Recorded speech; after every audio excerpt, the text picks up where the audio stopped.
and good evening, everyone. Good evening from India.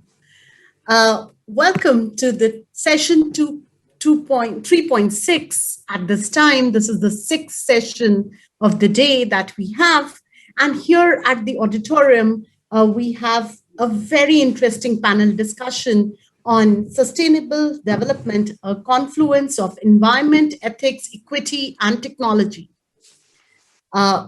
We have for this particular session, we have as chair Mr. Pankaj Bajaj from the Bajaj Industries Private Limited. The session will be co-chaired by Professor Subodh Mathur, the economist. We have as panelists Aditi Agarwal, company CEO from Sticky Pins, Professor Badri and Gopalakrishnan, Director, Infinite Sum Modeling Limited, Chiragra Chakrabarti, CEO, Katik Consulting Limited, and Roshan Miranda, co-founder and director of Waste Ventures India Private Limited. Welcome to the chair and to the panelists. And over to you, Mr. Bajaj and Mr. Mathur, to please take it forward. Yeah. Good evening, everybody. It's a pleasure to address this August gathering, and it's a pleasure to introduce our venture, DAY-1, which is here to present this panel discussion on a very special and a very relevant topic for this milieu, which is sustainable development.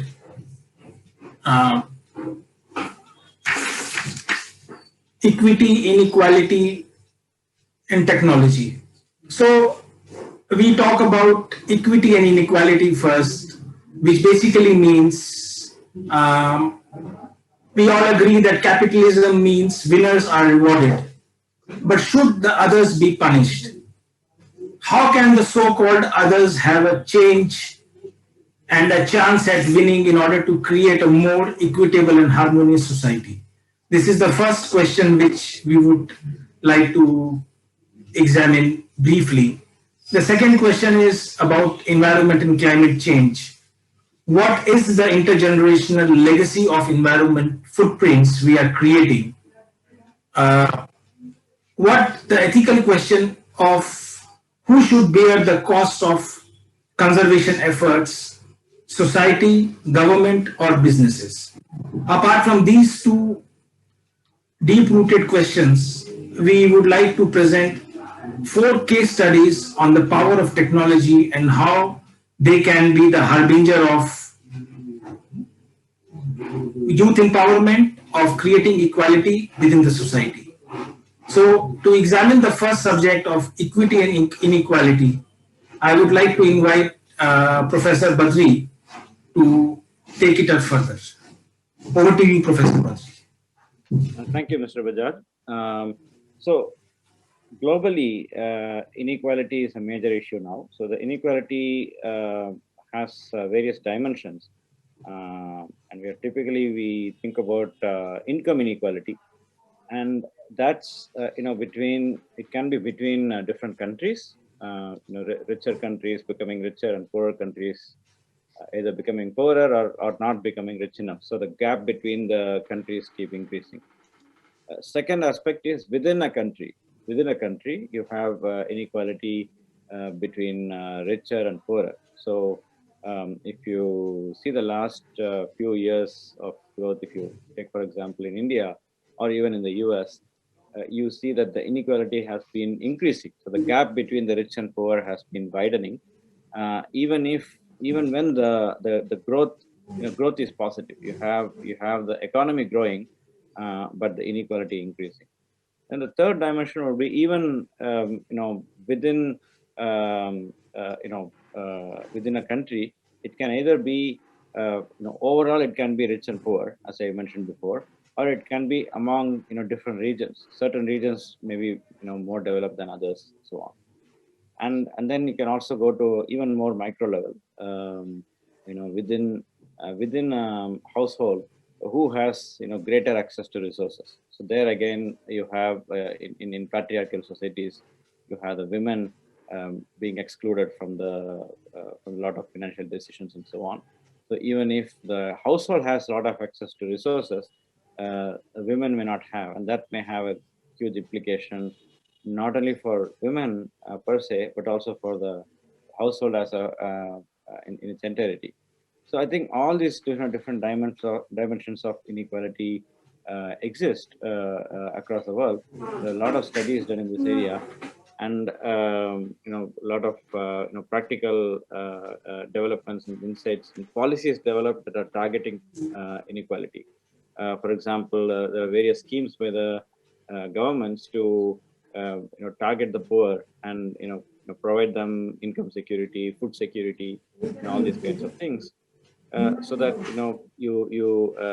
even if you may have lack of access to resources, some of it can be artificially provided by the government, and some of it can be in kind, basically. Like if at the end of the day, your necessities have to be met. And this is, if you take a little of a futuristic view, and it's actually becoming even kind of contemporary now with the pandemic. What to think of the digital divide? So when the economy is undergoing digital transformation, and you get this whole digital economy, which in the recent times has flourished a lot despite a slump in the physical economy. Now you see that it's not that there are no opportunities. There are a lot of new opportunities, job opportunities, economic opportunities, but they're only for the more educated and people who are already rich, or middle class people. So what about the poorest of the poor? And even more importantly, okay, even a lot of people come from the poor backgrounds, and then they get into good education and they become middle class. But what about people who don't even are even deprived of that? So this kind of education inequality, they don't have access to education even. So that is a big question, and there the governments are thinking about things like universal basic income. No matter how much you are capable of earning, how much you are capable of contributing to the economy, you should not worry about your food, shelter and clothing, the basic necessities. So that is something many countries have been talking about, and now some have started implementing in different ways. If you take the major stimulus in the US now, and how it's going to sustain in the future, that is one example. But there are many such things happening now, and to this point of this discussion in particular, we're going to our next panelist. Professor Mathur is going to discuss about environment. There is a dimension of inequality I think he'll introduce, which is between generations. So far, I talked about contemporaneous inequality. Today, how different sections of the society in the country are unequal, and there is a whole another dimension of contemporaneous inequality. And even in that case, even in the case of environmental aspects, there is also the spatial inequality also matters. The poorer usually bear the brunts of pollution and climate change and so on, much more than the rich, because they are in the vulnerable areas of the country or the city, so they can get more affected because of sea level rise and so on, climate change related issues, and also other things like air pollution and so on. So if like the richer people, if for example Delhi is getting a lot more polluted than before. So if you're rich enough, you can either protect yourself inside your household, you can wear oxygen masks and so on, or you can even move out of Delhi, go to other cities. But what about poor people who do not have any other livelihood? They have to stick to Delhi, so they are going to suffer. So this aspect also, even in with regards to environment, inequality actually matters. And I will take a pause for now and come back later. Yeah, so thank you, Professor Badri. You touched upon the right chords about how the inequality and how the climate change exacerbates inequality. The how does it stops the poor people to access the income resources. My co-chair, Professor Mathur, he's passionate about environment, and he would like to touch upon about intergenerational legacy of environment to? Why we should bother more about passing on the legacy of good environment to our future generations rather than bothering about the present situation? Over to you, Professor Mathur. Thank you, Mr. Bajaj.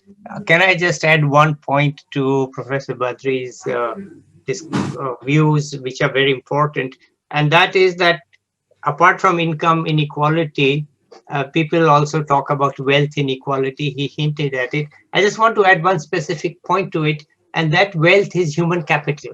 It's the human stock of capital. That is really unequal. And if you don't have equality there, then the inequalities persist.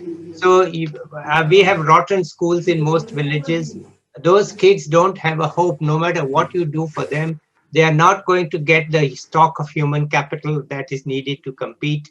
So they are going to end up in low income jobs, and you will continue to have people in high income jobs. People like me who went to good schools will be in high income jobs.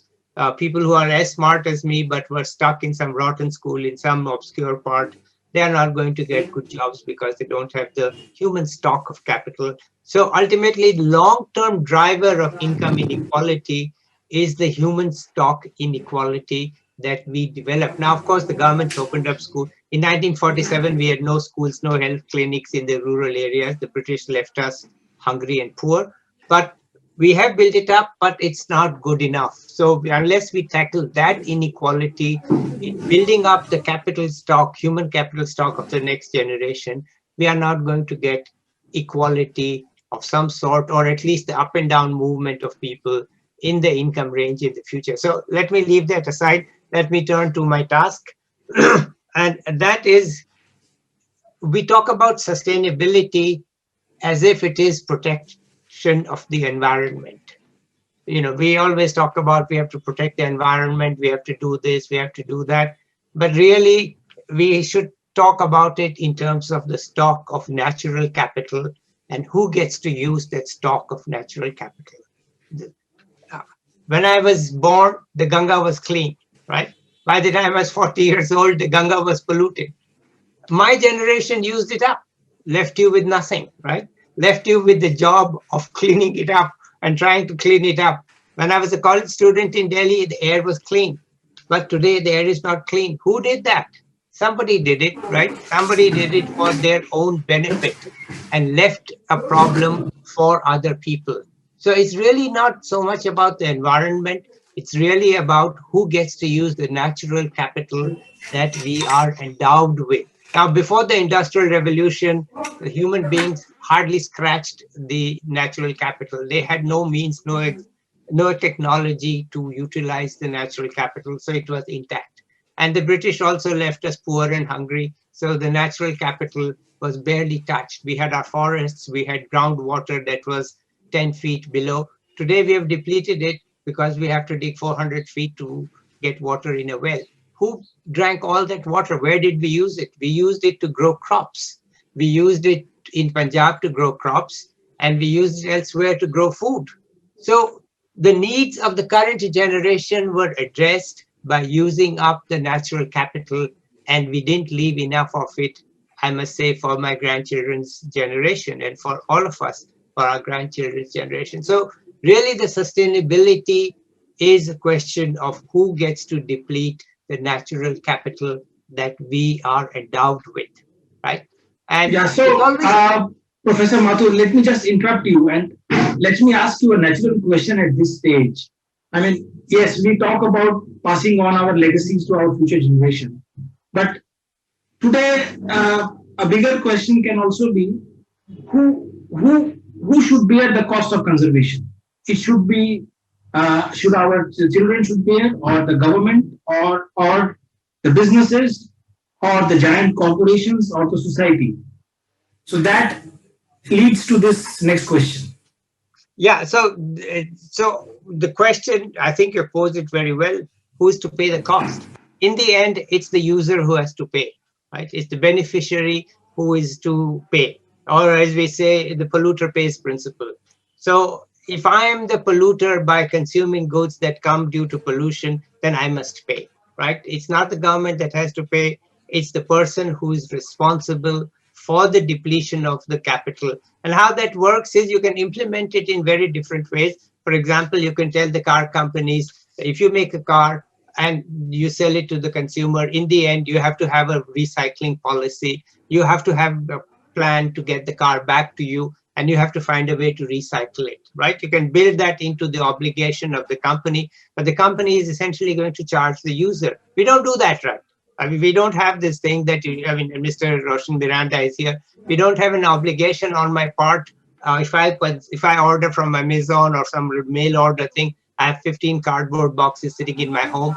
I have no obligation to do anything with these boxes. But if the shipping company had an obligation to take back the empty boxes, they would charge me for it and I would be paying for it. So basically, the user must pay. The user must pay. The person who is ultimately responsible for the depletion of natural capital must pay. Right now, we treat the natural capital as something that we have inherited and we don't have to pass it on. But the only way we can make it work is if I'm rich and I buy a lot of stuff, then in it must be built in a mechanism for me to pay for the use of that natural capital. Otherwise, the natural capital will decline. Now, this is not an easy thing to implement. I mean, I'm talking in principles, right? But we do have to have some answers in the short run because people need more goods. We cannot deny poor people electricity. We cannot deny them cooking fuel. We have to give it to them. So I'm always arguing that we know whatever it is, we need to give poor people more commodities to consume, and more commodities to consume will deplete the natural capital. So what's the way out of it? I would propose that there are two ways out of it. They're not perfect, they're not sure, but let's see if we can think about it. Number one, you need better and more efficient technology. Like you don't need so much water to grow the crops. Now the green technology, the green revolution technology that India adopted in the 1960s, at that time, we didn't really think about water and fertilizer. We just said, use it. We are starving, right? We are depending on foreign countries for food. We can't have it. We have to grow our own food. No matter what, we grow it. Okay, so we use up the water, we use up fertilizer, we spoil the earth, we do it. But at least we are self-sufficient. We have the food. Today, we have to think about it. What is the technology that we can use? Is it organic? Is it not water efficient? So we need to think of better, more efficient technology. We need LEDs, for example, in electricity. We need more water efficient systems, and we need to have better travel, right? So all these things, we need better and more efficient technology. And some of it is coming. And then we need more awareness and better habits. We just need to know that what we are doing is this. We are actually consuming natural capital. We are not consuming the product. We are consuming the natural capital that is underlying the product, right? For both of these, you need funds. You need to finance both of these. Even if I'm going to pay for it, the person who's going to build this system is going to have to finance it. So if you're trying to do renewable energy technology, like I have been trying to do renewable energy technology in Africa, in Asia, solar power, you need to finance it. Without the finance, it's not going to happen. So we have the technology and it's getting better. Solar is good, but we can even get a better technology with the battery storage, right? Right now, batteries are actually an environmental disaster. So when we think solar, we think they're doing great. But the moment you link it to batteries, the batteries are an environmental disaster. Mr. Roshan Miranda is nodding his head because batteries are an environmental disaster. You know, you look at how lithium is mined, you look at what's needed to get the batteries going, and then where will you put all those batteries? We have no recycling system for batteries.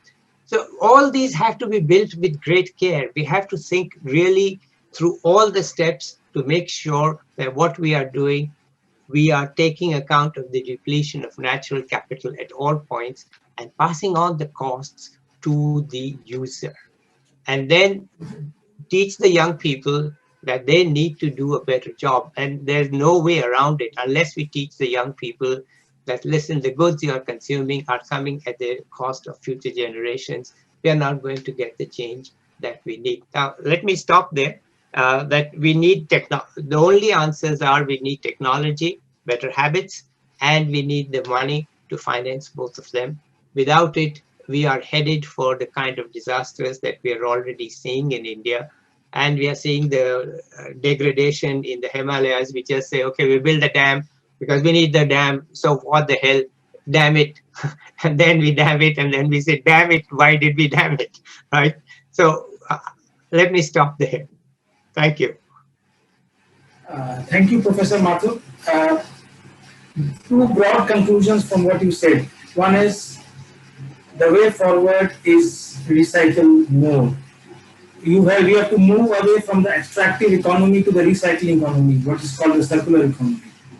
That is one. And secondly, technology is the great enabler. It is for the empowerment for people at the bottom of the ladder. It is something which increases the productivity. So keeping this in mind, the next three discussions we have is based on how technology is a game changer. How I would like to invite Dr. Roshan Miranda. It's literally a story, rags to riches or rag pickers to riches. How business can be sustainable, how business can be ethical, and it can reach at the bottom of the society. Over to you, Dr. Miranda. Thank you, Mr. Bajaj. Thank you, Professor Mathur. I think, we all are victims of this, what we call shifting baseline syndrome. Maybe some of you have heard of it already, some of you have not.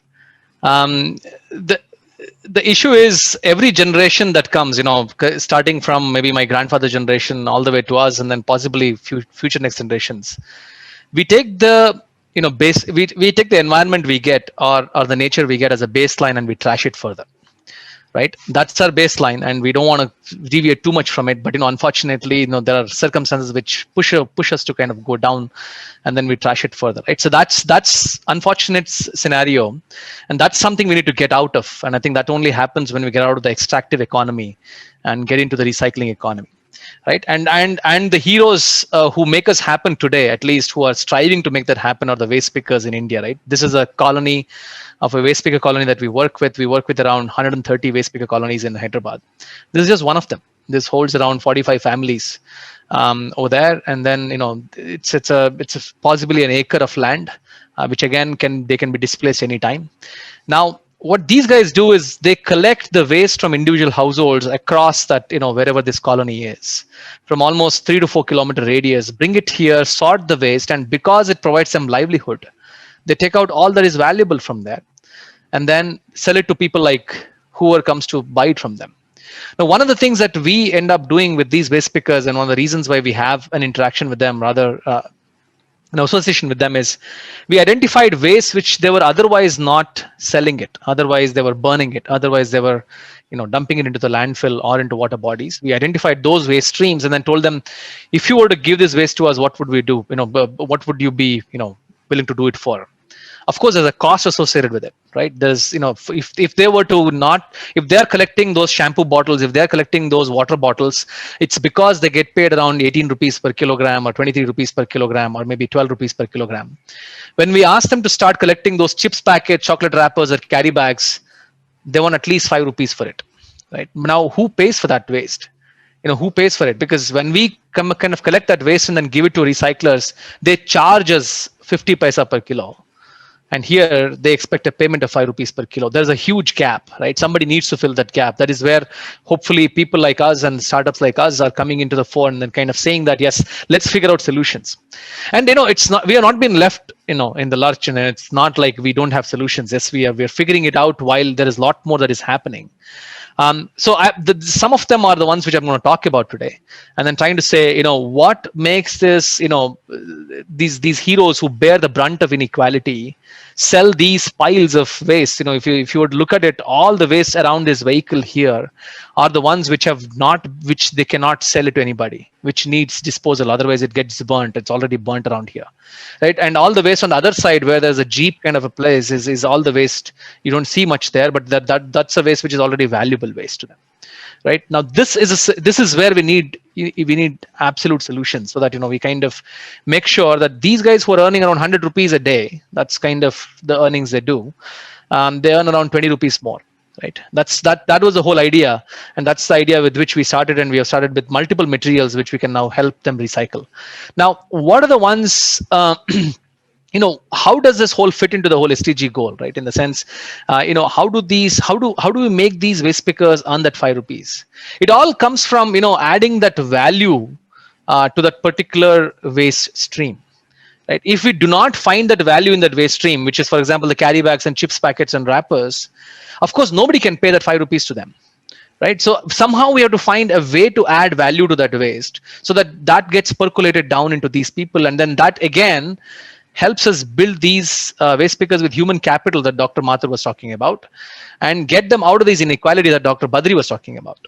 Right? So those are very critical questions that we need to ask. But the fundamental question is, how do we add that value to that waste so that they earn more?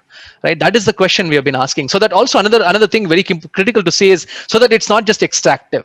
All of you know that plastic comes from crude oil, which is again a fossil fuel, and then we just are extracting it. If we make it circular, then of course we are extracting less from the from the nature, right? So now there are few policy interventions which have helped us, and few thinking that have helped us globally as well. So one of them is extended producer responsibility.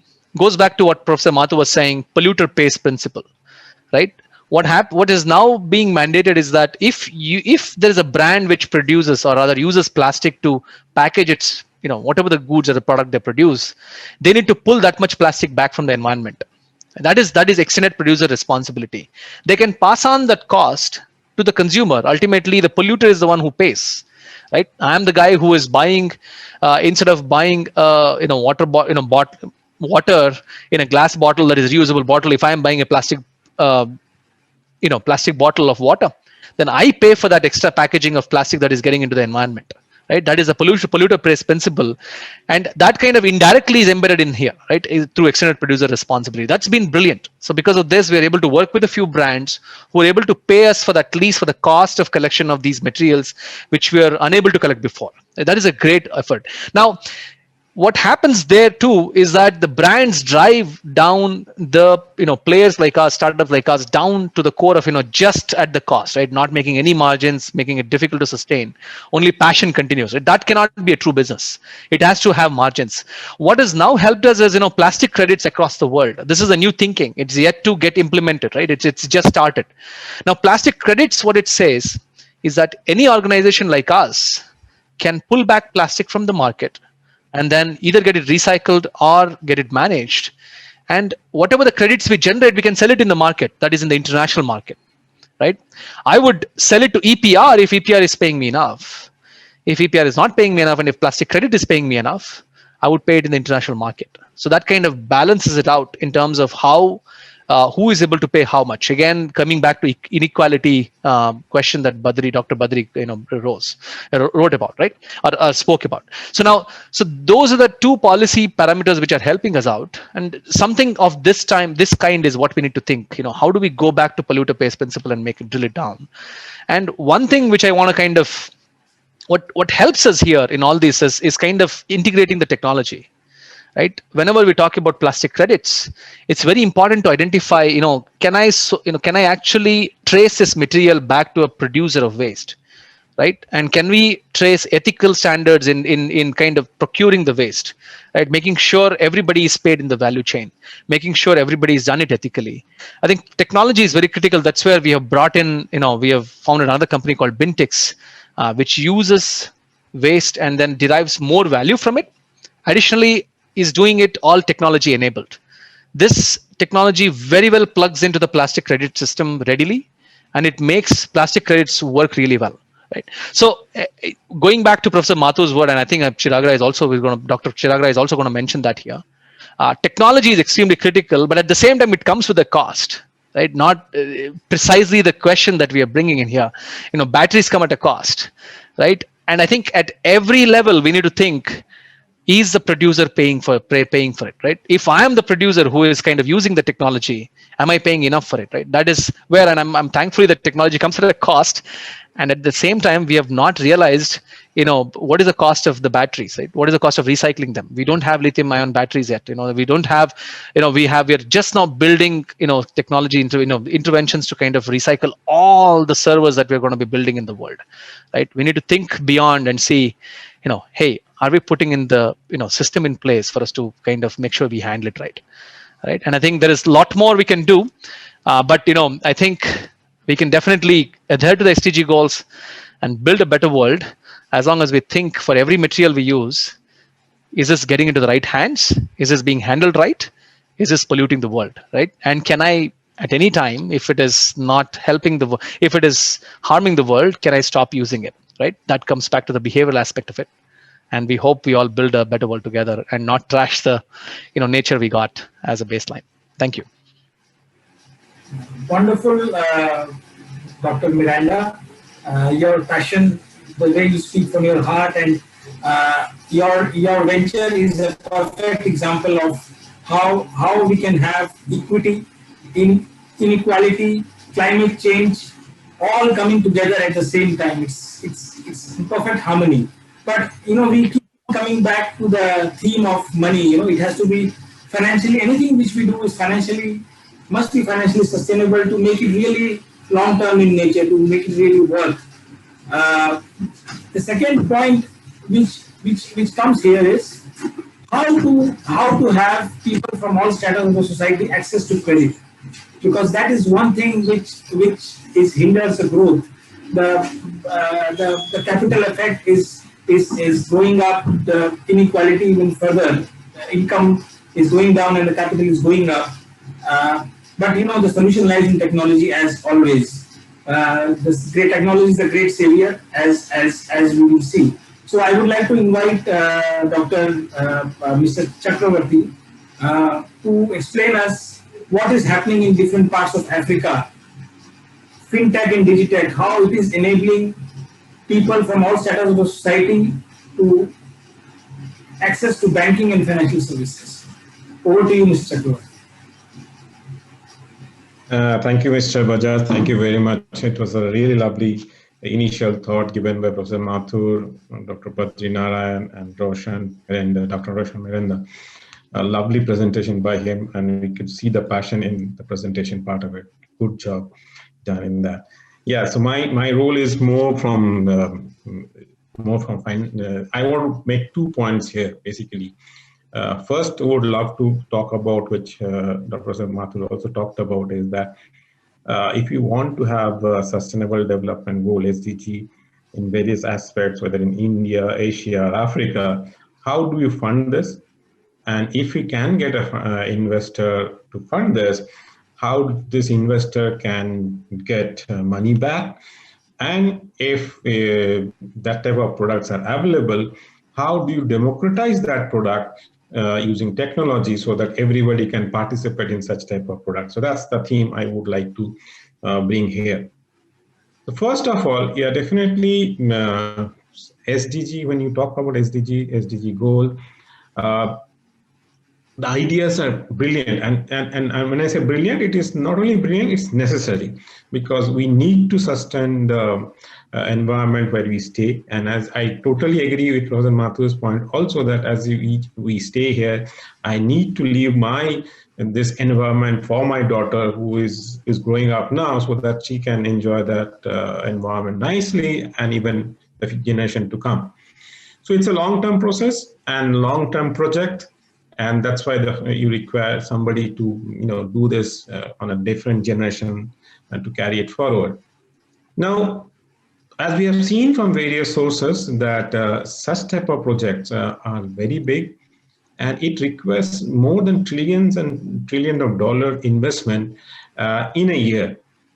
And the major source of such big projects are basically government agencies which tries to give them, or agencies like World Bank, or agencies like UN, or agencies like IMF, ADB, central bank to some extent, in some of the countries, they provide, or the commercial banks also, they provide. But this comes to almost like, 3 to 5% of the total requirement of funding which is required. So there's a huge funding gap for such type of projects, and as I said, this is a long-term project. Many people don't want to come as an equity investor into it because the risk is high, and they don't see it for long term. So they don't want to come as an equity investor. So what I generally we think on that perspective is that such type of projects should be funded by bond or debt. So basically, bond issuance has a long-term perspective, and there are a lot of work which is being done on this area, that how to fund SDG projects using bonds. Now, what type of bonds? So the bonds or the debt product which is long-term in nature are used, and to name them technically, that has been named now in financial markets as an investor's perspective, we know that we call them SDG linked bond. Now, SDG linked bonds are which type of bonds? SDG linked bonds are basically that bond which is in subset which is called green, social, and sustainable bonds. These bonds can be issued by in charge of projects, whether can be government, it can be private. So basically, we're trying to tell that we need to get private and public sources together so that we can fund this type of project. Now, let me take one example from this bond market, which is called, we are very much in it, and Professor Mathur talked about the green environment, renewable energy, Roshan talked about, and also the tribe logo is also green there, I can see that. So green bond is one of the major things which we all now talking about. So what is specialty of the green bond? The specialty of a green bond is basically the bonds are issued by the in charge of the project of SDG. It can be government, it can be non-government entities, whoever is doing it. But the cash flow of the bond is linked to the development of that particular project. So the money will definitely go to that particular project, and it has to be certified by some certifying agencies and the regulators. So that's first part of it. The second part of green bond is that the interest, or we call it in the financial jargon, the coupon, are generally now floating in nature. And when I say it's floating in nature, floating means it is linked to certain activities. It is not linked to any LIBOR or any other monetary benchmarks, but is linked to the activities, the underlying activities of that project.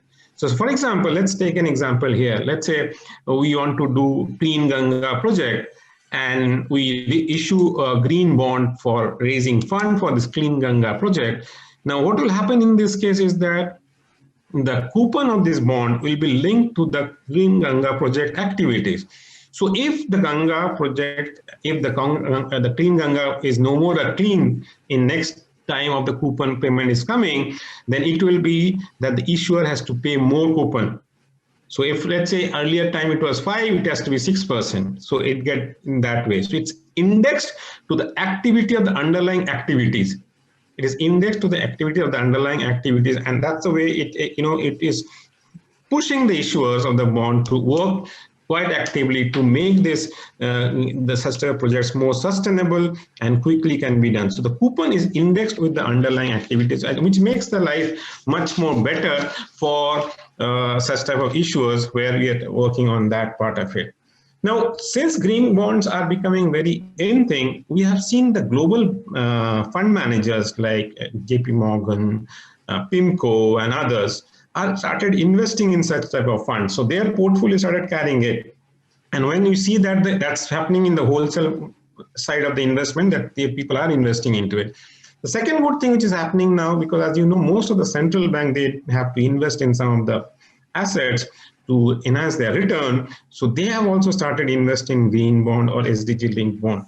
So that is one way we are trying to fund the such type of projects, which is becoming bigger and bigger, and this type of projects are happening through this type of funding, which is very good thing because, and you'll see a lot of, President Bajaj, you asked me about Africa. I have seen African development bond, they are coming out with green bonds, and where people can be investing in a big way in such green bonds. So we are seeing that happening on a regular basis to fund the SDG project. So this is one of the example of funding the SDG project is through such type of bonds, not equity, but bonds, because since they are long-term projects and big projects, equity funding will be little difficult for such type of product. It will be minor funding will be equity, the major funding will be through such type of bonds. Now comes the picture is that okay, we have coming out with this bonds, which is very good, but how do you make this bond, since these bonds are issued by government and are pretty safe to invest, and how do you do this? How do you take this to the retail investors? And that's the way where you can get the technology in, because we have seen there are platforms which is getting created to duplicate this type of OTC market product. This is a purely a bond market is purely OTC market, over-the-counter market products, and big platforms are coming together to form such type of investors to bring it. So if you make it a retail orientation, want to make it more retail orientation, so you create an exchange platform which is purely digital and electronic, and that can go to your bedroom, and from bedroom you can start investing in a bond which is issued in Africa, for example. So that the technology is connecting the markets, and the technology will, and once the technology is connecting the markets, raising of funds becomes much easier because you have access to more funds. And if you go through the handbook of UN, on which talks about SDG funding, the first thing they talk about partnership, and I think this is the best way of creating partnership of retail investors coming to the SDG is through an electronic platform. So wherever you're sitting down, let's for example AFDB, which is based in Africa, raises its first green bonds in Mauritius, but you are sitting in USA, you are sitting in India, somebody sitting in Dubai, they can all invest in that issuance through their platform, and that's become much more retail orientation comes, and that's the way good SDG projects can be funded. That's the first thing. Second point I just want, so there are a lot of technological innovations are happening from this trading platform perspective, and we see that can be an useful thing to happen. Last point I want to make it, and then I'll stop to some extent, is that another area, want to make such stuff of SDG linked bond more user friendly is by, making a little bit of mandatoriness bringing into it. For example, in India, when Reserve Bank of India, as you know, they have something called statutory liquidity ratio, SLR. SLR is one of the ratio which is mandatory for all commercial banks to put their money in the government securities, that is government bonds issued by governments. And the latest one is around 18%. So 18% is going into the government security. Why don't you make it like say 20%, and that the additional 2% can go into SDG linked bonds like this, which is issued by other governments, which is issued by that local government, issued by state government. And then you become, this type of markets become much more initially mandatory, and we can look into it in a big way to make this market more creative and more advantageous for issuers as well as investors. And it is safe, and it has become safe. So I would like to bring here three things. So we have a product called Green Bond. We have product technological platform to issue this bond as well as invest it and bring regulation for it. Once this triangle comes into picture, you will see the funding of such SDG projects becomes much easier, which is happening in a big way. I'm not saying that it's not happening, which is happening, but I think we need to push it in a big way so that such type of essential projects can become much easier to implement, and they don't get stopped because of the funding part. So I would like to stop here, and maybe I'll come back when you have more questions. Thank you, Mr. Bajaj. Yeah, thank you, Mr. Chakravarti. As we are running short on time and we need to have a very important Q&A session, I would like to invite our next speaker, Ms. Aditi Agarwal. When we talk about sustainability, and we have seen in the pandemic the role the connectivity and the digital assets play in running this world, and how they can lead to youth empowerment and equality of the masses. So I would just like to invite Aditi here, who is a digital entrepreneur, to speak and very briefly about how does connectivity and social media plays its function. Thank you, Mr. Bajaj, for the opportunity to speak right now, and the panel has added some great and valuable points. In queue to what everyone has contributed today, I would like to talk about the role of digital and social media that plays in actually taking the SDGs to the public and the people. So, when we talk about sustainability, the first question is that who is that sustainable audience? Who are we trying to make the world more sustainable for? And like even Professor Mathur mentioned that, sustainability is so important that what are we leaving behind for the youth, for, the coming generations? They are all tech savvy, young. The youth is all tech savvy. They are all really, really dependent on digital mediums now. So there is no better medium really to reach out to this audience about my goals, about what we want to do, about how you can make the world a better place to live in, rather than these digital and social platforms.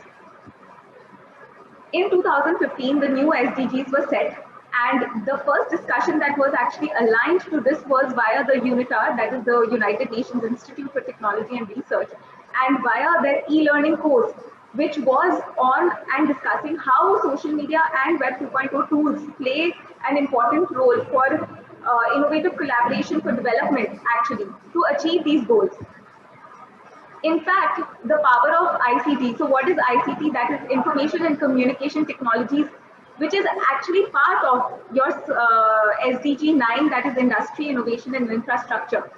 This helps in achieving your sustainable development goals as well.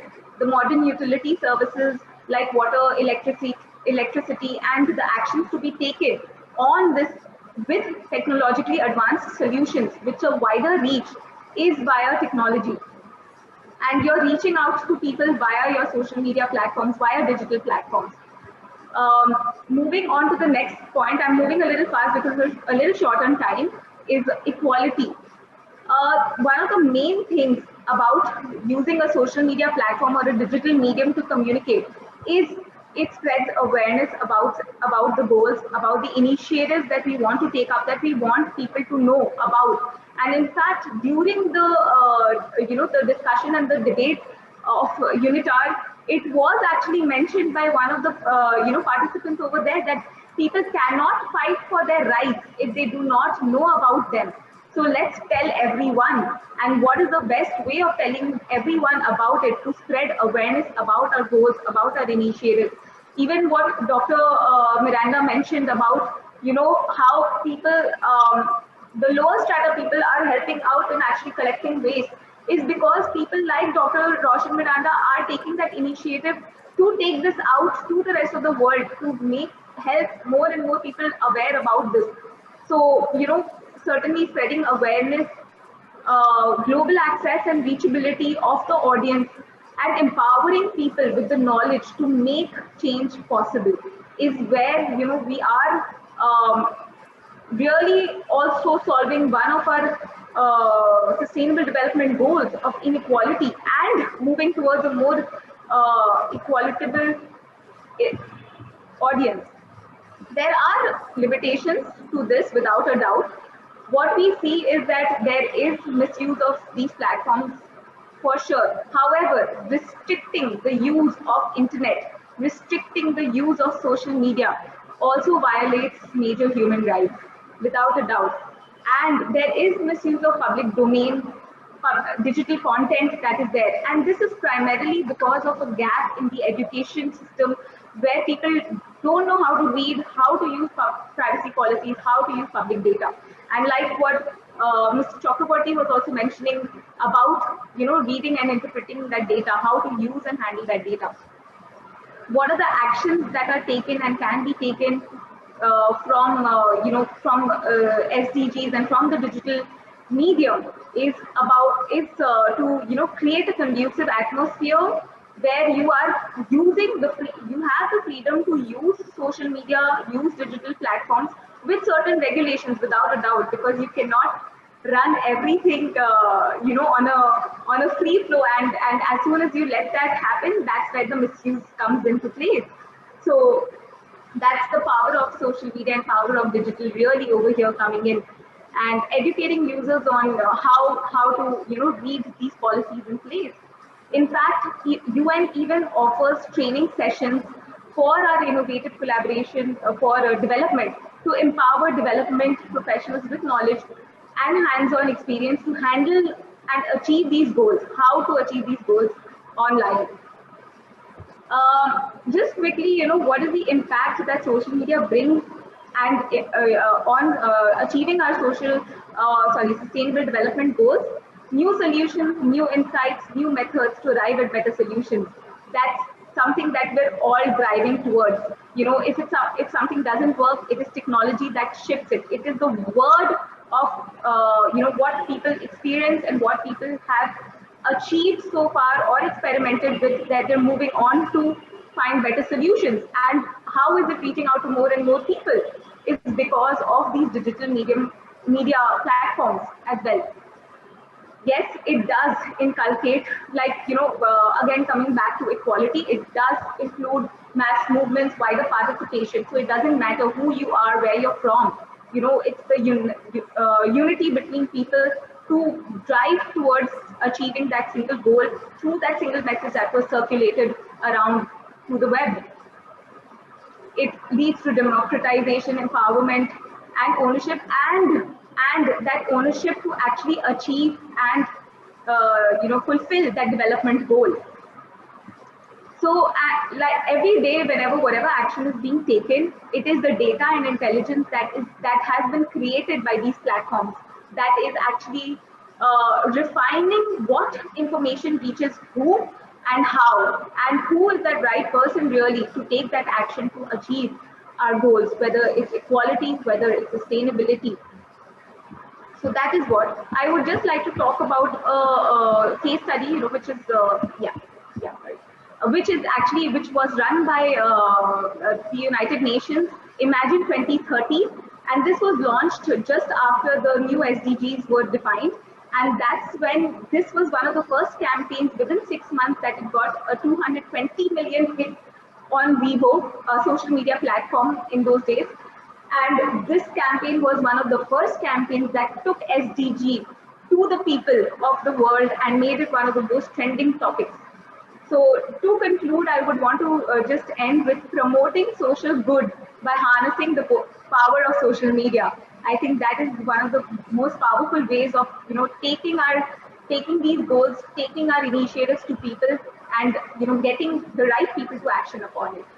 So I would like to conclude on that note, and Mr. Bajaj, you can take over now. Yeah. So thank you, Aditi. Your message is very well taken. That is how the connectivity can lead to youth empowerment, and how the connectivity can lead to better awareness about the issues of sustainability which we are staring at right now. It was a wonderful presentation from all the panelists, very insightful. We have some time for some questions here. We had this very wonderful question, which is in fact one of our core at the heart of what we are talking today. It is from Karishma Chandana, which says that everyone feels like running behind, handling more and more data. It looks as if the person who has the most data runs this world. Well, it's absolutely true, the first part, but just a small correction. I think it's not about who has the most data, but who has the correct data. It doesn't do us any good if we are submerged in a sea of data, but there's a lot of good if we have the right data. So the question goes, what could be the consequences of data storage, its impact in the natural environment, sustainability, and what can we as humans do about it? That's a wonderful question. So I hope the panelists can take it. I have one take on this, which is, yes, the data, how does this data-driven world, how does it impact on the sustainability on the climate? So, the data is stored in the servers. It cannot stay in the air. The cloud is heavy in the servers. And servers are one of the most energy-intensive machines. They gobble up energy. And in spite of what we want, in the next foreseeable future, energy is coming from non-renewable resources in the next 10, 15 years. Renewable energy is only a small percentage. So the more data churning you can do, you can imagine some dirty fuel burning somewhere. And how to make it sustainable, how to make it less extractive, how to make it circular, we have to find answers, and we are all here to find answers. I would invite the other panelists to take these questions and other questions as they come. Professor Badri, Professor Mathur, your take on this. You can probably briefly discuss about this. So there are two aspects. One is the very process of handling all this data and associated digital technologies involved and so on. And second thing is, what do we do with this data? Like how, what is it used for? So on the first point, when I look at some statistics, I've seen this before, and it ranges between 1 and 2% of all the emissions in the global economy comes from the IT related services. So this is like what Mr. Bajaj just mentioned, the reasons such as those. And now on the other side, if you look at, if for example, energy sectors, manufacturing sectors, or even like what Dr. Miranda was talking about, like this kind of recycling industries. So when you have all these different players, if they are the ones who use the data for increasing efficiency, reducing waste, improving recycling, and so on, then some studies show that in terms of energy efficiency, if you use like AI and other technologies to improve efficiency, you can increase efficiency until like 15-20%. So basically, there are both sides of the coin. So using technology, you can actually improve the sustainability, by increasing efficiency and so on. On the other hand, there are real costs involved in terms of emissions that happen during that process. So I think other panelists can shed more light on what can be done in this regard. How can policies be made to incentivize this increased efficiency and at the same time minimize the emissions that happen during the process of creation of data, handling of data. Yeah, wonderful. If anybody would like to ask any further questions, we have some very eminent but very curious and quiet onlookers here. If they have some questions for our panelists, it will be a pleasure to answer them. Otherwise, I think you would like to add something to this, Mr. Chakravarti, or yes, I think you have a question. I thought somebody has a question. You wanted to ask something? No? Okay. Mr. Chakravarti, you want to add to this particular point about how the new age technologies are, there is a dichotomy in the sense that that on one hand, as Professor Badri rightly said, technology is efficient, technology enables us to do new things, it's productive, it reaches, it helps in creating equality. But on the other hand, it's also creating inequality by giving the power to the corporations, by winners taking all, and creating so much of pollution. For example, as the worlds get more affluent, as people get more prosperous, they spend more, food habits change, they spend more on dairy and meat products, which are 20 to 30 times more energy and water intensive. They need 20-30 times more water and more things. As we need more servers, we need more energy. So these are the questions, how to balance it. I would like my co-chair, Professor Mathur, to give his closing remarks on this. Thank you, Mr. Bajaj. To my knowledge, all large companies running servers are actually running them on storage. They don't run it on live wires because there's no way you can take the risk. So they're all running on storage, and the storage is charged by solar power. So really, it's not an issue of where is the electricity coming from, because all these large companies, the employees are all green. nobody taking any chances with it. Everybody's running on storage power because that's the only way you have 100% guaranteed. You can't rely on utility power, and everybody is charging the batteries with solar, or they're buying offsets. All universities, all NGOs, all institutions, they are all now running on 100% renewable energy, whether it is actually produced or they're buying offsets. All universities in the US, World Bank, NGOs, Smithsonian, everybody's 100% renewable energy, electricity. So that issue, and plus the big thing in Silicon Valley now, Startup 2.0, is really to fight climate change. You know, this issue is dead now. Who's the president, who's not the president, it's over. The investors are all piling in to finance the climate change technologies, because it's not just the US market, it's a worldwide market.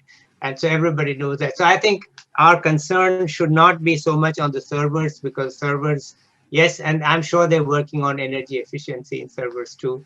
The energy efficiency is so much cheaper than generating more. So I don't think that is, at least it's not my concern. You know, we see them built in the rural areas of the US. They have dedicated power systems. They're all renewable energy power systems. It's not an issue. I don't know what's happening outside the US, but I'm pretty sure in Europe too, it's the same. So I won't really put any my concerns on that.